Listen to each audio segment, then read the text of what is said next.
Essa Covid-19, fim de ano chegando, todo mundo preparando para fazer o Natal e o Ano Novo em segurança e o Brasil caminhando para o maior recorde de casos de coronavírus registrados em um dia. Sim, essa semana a média móvel de casos voltou para a casa dos 40 mil e eu já expliquei para vocês o quanto esses dados são atrasados por causa da demora nas notificações e confirmações de casos. Então esses números já são bem maiores do que está aparecendo na televisão. Você não sabia que o que aparece no jornal é atrasado? Então assiste esse vídeo que eu explico por quê.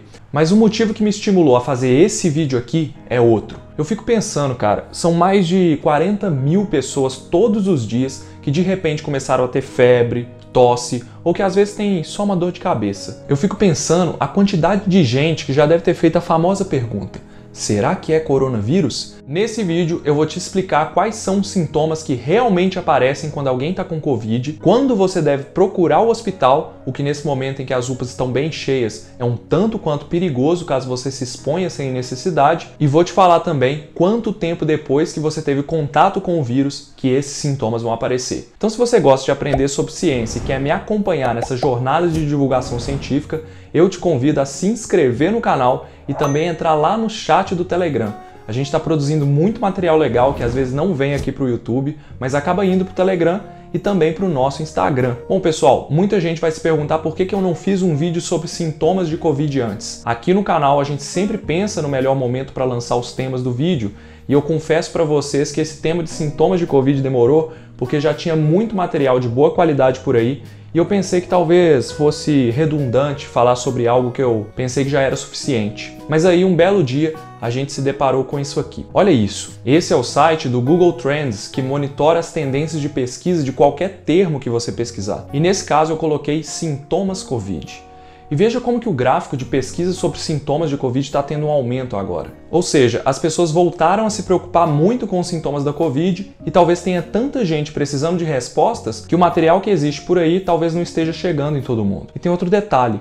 Olha como que esse gráfico das tendências de pesquisa se parece com o gráfico da nossa média móvel de casos. Significa que à medida que a pandemia avançar, mais pessoas vão procurar sobre sintomas de Covid, o que reforça a necessidade de um vídeo como esse. E por incrível que pareça, eu já mostrei como que dados de pesquisa do Google e nas redes sociais aumentam antes da média móvel de casos e podem servir para prever epidemias. Depois de ver esses gráficos, eu pensei que deve ter muita gente por aí com sintomas, querendo saber se o que elas têm é Covid. Foi por isso que eu decidi fazer esse vídeo. Primeiro, a gente vai falar dos principais sintomas da Covid na ordem do mais comum para o menos comum, e depois a gente fala sobre quanto tempo alguém tem que esperar para ver se vai desenvolver sintomas depois de um evento de exposição ao vírus, como uma ida de supermercado ou em um bar, beleza? Sintomas da Covid.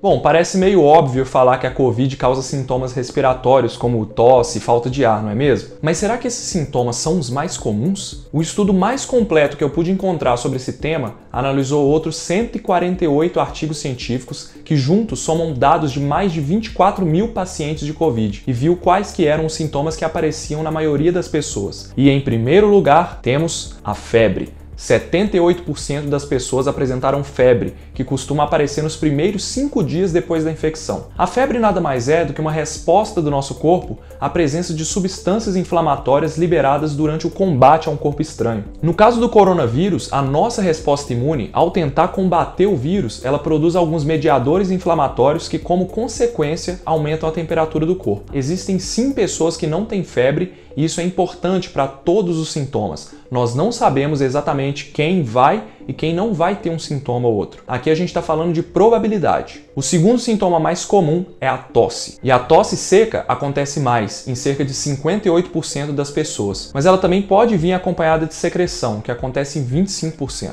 A tosse vem de uma resposta do nosso corpo à multiplicação do vírus nas vias respiratórias superiores, que pode algumas vezes evoluir até para dor de garganta, em cerca de 12% dos casos. E em terceiro lugar, pessoal, tem um sintoma que ele não é muito fácil de explicar, que é a sensação de cansaço. Ela acontece em 31% dos casos e pode ser resultado de um monte de sintomas não específicos da Covid, como dor nos músculos, nas articulações, dor no peito, sensação de peito cheio, nariz entupido, dor de barriga, dor de cabeça e um monte de outros sintomas que juntos podem acabar gerando cansaço. É importante a gente entender, e eu já expliquei isso no vídeo que eu falo de por que a Covid não é só uma doença respiratória, que todos os sintomas que acontecem durante a infecção por esse vírus são resultado de uma multiplicação disseminada do vírus pelo corpo. Como o vírus infecta qualquer célula que possui o receptor ACE2, que reconhece a proteína do vírus, e esse receptor está presente em vários órgãos, vários sintomas muito diferentes da gripe podem acontecer, como náuseas, conjuntivite e até a famosa perda de olfato e paladar.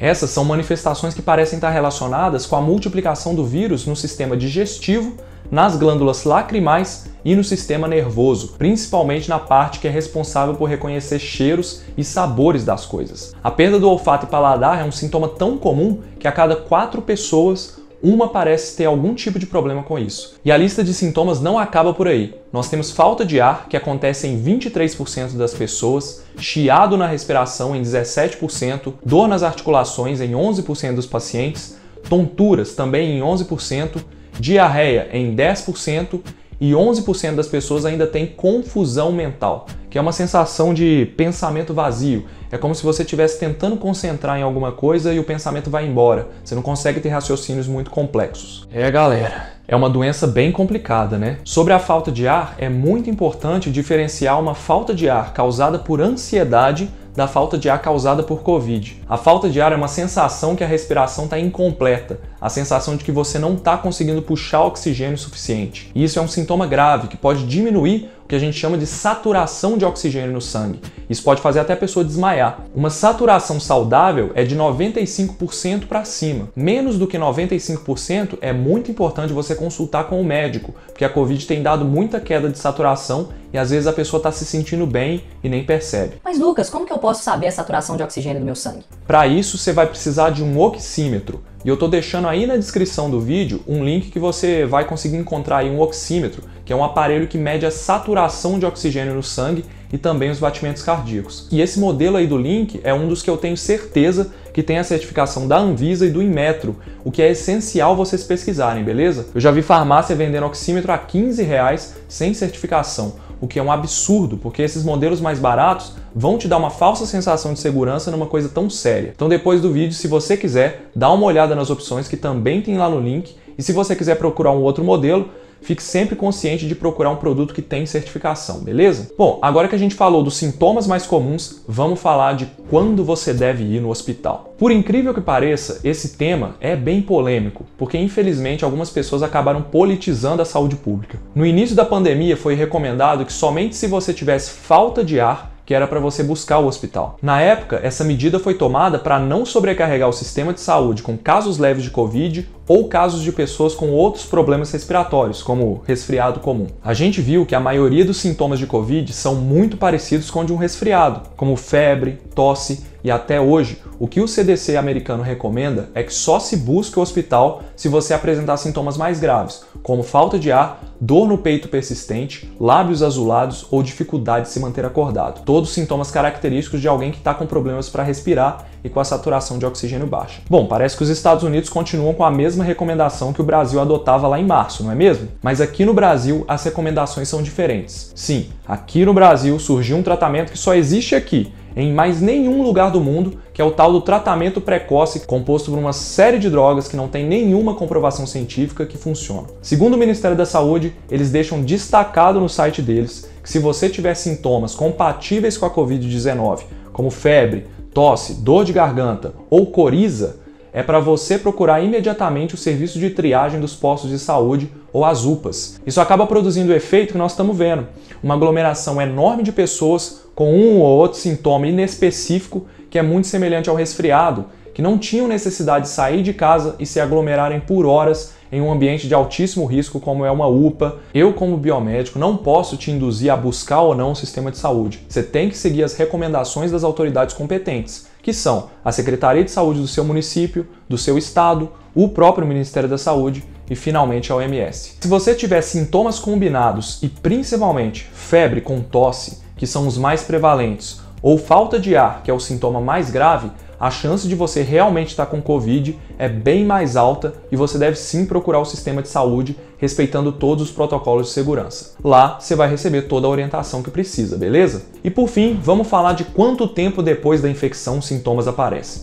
Você já deve ter ouvido falar de período de incubação, certo? Esse período é o tempo entre o dia que você se infectou e o dia do início dos sintomas. É nesse período que o vírus está lá no seu organismo, se multiplicando, até que o seu sistema imune começa a agir e você começa a sentir sintomas. Mas quanto tempo demora esse período de incubação? Então, pessoal, a média de dias que demora para começarem os sintomas é de 5 dias. Mas isso varia, como eu falei, é a média. Existem pessoas que começam a ter sintomas 2 dias depois e pessoas que têm sintomas até 15 dias depois. Olha só, 97,5% das pessoas desenvolvem sintomas antes de 12 dias, 1,5% entre 12 e 14 e 1% depois de 14 dias. Depois de 14 dias fica muito difícil de saber, porque a pessoa pode achar que se infectou há 14 dias atrás, mas na verdade ela teve um evento de exposição depois. E a gente precisa tirar 2 coisas de aprendizado disso, pessoal. Primeiro, que o coronavírus pode sim ser transmitido em pré-sintomáticos, ou seja, pessoas que ainda não desenvolveram sintomas, e isso parece acontecer já a partir do 2º dia de infecção. E a segunda coisa é que, devido ao período de incubação, que a gente precisa manter pessoas que se expuseram ao vírus em quarentena por 14 dias. Se a pessoa não tiver nada nesses 14 dias, ela está liberada. Fala sério, você nunca imaginou que um vídeo sobre sintomas de Covid ia ter tanta informação interessante, não é mesmo? Então, se você quiser apoiar o trabalho da equipe que mantém esse canal aqui de pé, para a gente fazer mais vídeos como esse, considere se tornar um membro do canal, clicando no Seja Membro aí embaixo. Eu abri um grupo lá no Telegram para os membros, a partir da categoria Cientista Iniciante, no qual eu respondo muitas dúvidas e a gente fala sobre muita coisa no mundo científico. Clica naquele joinha aí embaixo para me ajudar a fazer esse vídeo chegar em mais pessoas e compartilha esse conteúdo naquele grupo de Zap que vive inventando informação sobre a pandemia. Eu tenho certeza que você vai estar fazendo a sua parte no combate à desinformação. E sabe de uma coisa? Eu também tenho certeza que você já ouviu falar de alguém sobre perigos do 5G. Quer entender mais sobre isso? Então assiste esse vídeo ou esse vídeo relacionado. Eu espero que você tenha gostado, me coloque à disposição nos comentários e eu te vejo no próximo vídeo. Tchau!